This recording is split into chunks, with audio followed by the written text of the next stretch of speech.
getting in trouble for asking the question when we were still living in Las Vegas. I found out that that's how the property was divided, and I asked a question and I got in trouble. It's like, why are you checking up on it? Why are you, gosh, anyway, it was just this whole big thing. And who was that you're talking about? It was Kody and Robyn. I do remember I would ask him about the property. He would always be angry, like that I was asking him, like, well, what do you think? Who do you think is going to take care of you? And I'm like, I don't think you're taking care of me. And that used to make him so mad. When it came to Blake Lively's situation, she may not have been officially vindicated, but she certainly feels like she has been. But last night, the focus shifted from Hollywood to reality TV. Kody Brown became the center of conversation on Sister Wives, and the revelations were nothing short of explosive.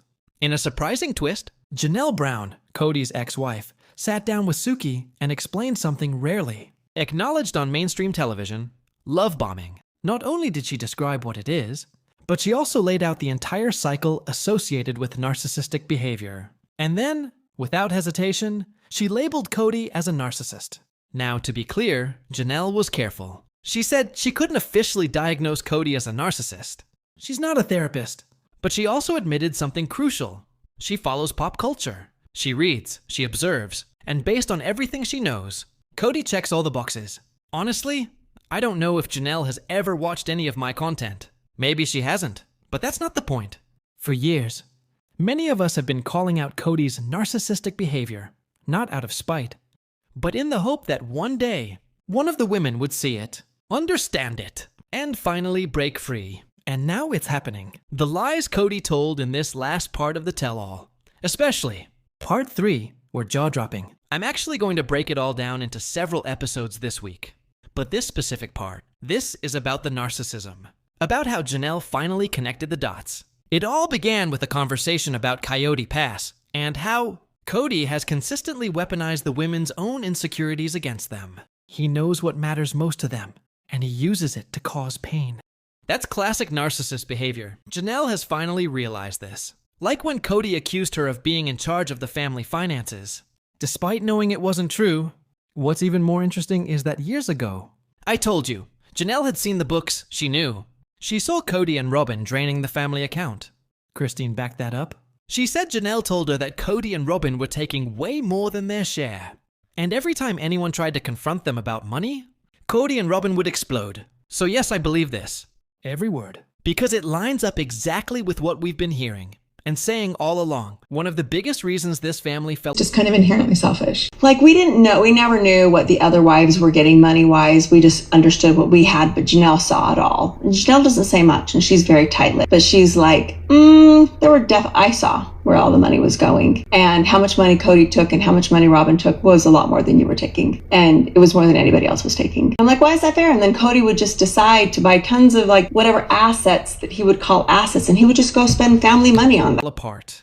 Trust, or rather the complete lack of it, at the heart of the chaos was money. Kody and Robyn acted like every single dollar belonged solely to them. Meanwhile, the other wives, Christine, Janelle, and Mary, were left scrambling to meet basic needs, while Kody and Robyn sat comfortably, hoarding resources. Their lifestyle? It screamed greed. The shelves stacked with dolls. The endless material possessions. It all painted a picture of two people living lavishly, off money that wasn't entirely theirs. Christine, rightfully, doesn't believe Kody and Robyn will ever be fair. And while the Coyote Pass land has now been settled, well, let's not forget, that's just one small piece of a much larger financial puzzle. What remains unchanged is the brutal truth. These women had their money siphoned from them, little by little, until the disparity between legal and spiritual wives became crystal clear. Suki laid it bare, because the women who left Kody weren't legally married to him. They had no claim, no alimony, no division of property, nothing. What they went through should be proof enough that partnerships without legal protection are a dangerous trap. And then came Kody's worst moment on the tell-all. When asked about money mismanagement, he did what narcissists always do. He dodged, he deflected, he lied, boldly, saying Robyn didn't get money from the first paycheck, as if that one paycheck cancels out everything else. Let's be honest, she came into the family with $40,000 in debt. And Kody had the nerve to paint her as a financial savior? Any rational viewer can see the difference. Look at how Kody and Robyn live compared to the others. The lavish lifestyle, the possessions, It's not equal. It's never been equal. And the final straw, Kody complaining that now that the older kids are gone, no one wants to help with Robyn's kids. Excuse me? What do Christine, Janelle, or Mary owe Robyn's children? Nothing. Those women raised their own kids without help. They weren't legally obligated to care for children that weren't even theirs by blood. What's worse, Kody wasn't even paying child support for his own children. Not for Truly, not for anyone. Yet he expects his ex-wives to somehow fund the upbringing of Robyn's kids? The audacity. And let's not forget Mary. She had no help, no shared home. She raised Leon on her own, paid for college, paid her mortgage. Every cent came from her pocket. And through it all, Kody expects loyalty, respect, and financial support from the very women he abandoned. This isn't just selfish. It's exploitative. Mary paid for her own rent, her own life, every single thing. And on top of juggling her own financial responsibilities, running LuLaRoe and multiple MLMs, she was still handing over a portion of her income to Kody and Robyn, simply because they felt entitled to it. Why? Because they're Kody and Robyn. But why would Mary's hard-earned money she made completely independently, ever be owed to anyone else in this family? Let's get real. Kody's job is to take care of his own kids. But instead of living within their means, it seems Kody and Robyn couldn't help themselves. They leaned on the other wives, extorted them. Really, just to sustain their inflated lifestyle. If Mary is giving them money, she's basically working for free. And to make it worse, she had to sit with her accountant and prove she wasn't hiding money from them. What world are we living in where an unmarried woman has to justify her income to a man who abandoned her? Her LuLaRoe money, her MLM income, it was hers. Period. And yet, Kody and Robyn continued to act like they had a right to it. That entitlement? It's sickening, and it's likely why they dragged their feet for so long before signing off on Coyote Pass. Robyn even had the nerve to call it recency bias. No, Robyn. This proves you wanted Mary to stay around for one reason: money. That's the only reason they kept any ties with these women at all. Because Kody and Robyn's response to everything is either to blame someone else or pretend people are just yelling at them. Then Kody turned the tables and accused Janelle of leaving him and Robyn in financial chaos, as if she controlled the money. Everyone knows that's a lie. Kody spent it all. And now he claims he finally figured things out? Please, Robyn's response? More deflection, more denial, more nonsense about finger-pointing and recency bias, yet she never answers questions. Not once. Why didn't Suki ask the real question? Kody, why is it their responsibility to raise the kids you had with Robyn? Why should Christine, Janelle, or Mary be burdened with children that aren't theirs? You and Robyn made those choices. You raised those kids. You took from the others to fund your life. That's not parenting. That's manipulation. Then came the truth bomb. Janelle laid it out. She said what many were thinking. Kody is a narcissist. The gaslighting, the lies, the chaos. It's classic behavior. He creates a mess, blames others, love bombs to regain control, then discards when they no longer serve him. And the cruelest part, he attacks what matters most: their worth, their self-esteem. He told Janelle she wasn't smart enough with money, weaponizing her intelligence against her. This is a woman with a bachelor's degree in finance, who worked her entire career in accounting.